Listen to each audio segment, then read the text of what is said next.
Lord Jesus Christ. So today's verse is going to be Jeremiah 33:11. Praise the Lord of hosts, for the God is good, for his mercy endures forever. So universal God நமக்கு எதை சொல்கிறாருன்னா, அது நம்மளோட லைஃப்பில் வந்து காடை நம்ம வந்து எப்போவே வந்து ட்ரஸ்ட் பண்ணலாம். பிகாஸ் காட் வந்து நம்ம மேலே அளவுக்கு அதிகமான ஒரு மர்சி வந்து வச்சுருக்காரு.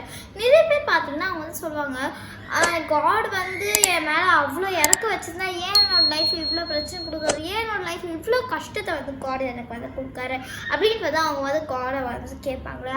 ஆனால் அது ட்ரூத் இஸ், நம்மளோட லைஃப்பில் கஷ்டம் வர்றது இட்ஸ் அ நார்மல் திங். எல்லாரோட லைஃப்லையுமே வந்து கஷ்டம் பிரச்சனை வரதான் செய்யும். It's part of life. அது யாராலுமே வந்து தடுக்கவும் முடியாது. ஸோ அதனால் நம்ம என்ன பண்ணணும்னா, in order to solve it நம்ம வந்து காடை வந்து ட்ரஸ்ட் பண்ணணும். காடை வந்து ட்ரஸ்ட் பண்ணும்போது அந்த மாதிரி சுச்சுவேஷனில் காட் நம்ம மேலே இறக்கம் காமிச்சு, நம்ம மேலே மர்சி காமிச்சு அந்த பிரச்சனை வந்து காட் வந்து ரெடியூஸ் பண்ணுவார். ஸோ அதனால் நம்மளோட லைஃப்பில் எந்த ஒரு பிரச்சனை நமக்கு வரும்போது அதை பற்றி பேனிக் ஆகாமல் காட் வந்து ட்ரஸ்ட் பண்ணால் கண்டிப்பாக காட் வந்து நம்ம மேலே மர்சி காமிச்சு நம்ம எப்பவுமே வந்து பிளெஸ் ஆகி வச்சுருப்பாரு.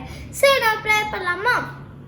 ஏசப்பா, நான் கொடுத்துக்காக நன்றி. ஏசப்பா ஏசப்பா இந்த வருஷம் நீங்கள் எங்களுக்கு வந்து சொன்ன மாதிரி ஏசப்பா ஏசப்பா எங்களோட லைஃப்பில் ஏசப்பா ஏசப்பா நாங்கள் எங்களுக்குள்ளே இருக்க எல்லா ட்ரஸ்ட் எல்லா விசுவாசத்தையுமே உங்கள் மேலே போட்டுறேன். ஏசப்பா நீங்கள் ஏசப்பா எங்களோட லைஃப்பில் ஏசப்பா ஒரு பெரிய மிராக்கிள் செஞ்சு எப்போவே வந்து எங்கள் கூட வந்து இருப்பீங்க. ஏசப்பா அதுக்காக நன்றி. ஏசப்பா everything my father Jesus Christ praise. Amen. God bless you. Have a great day. Bye.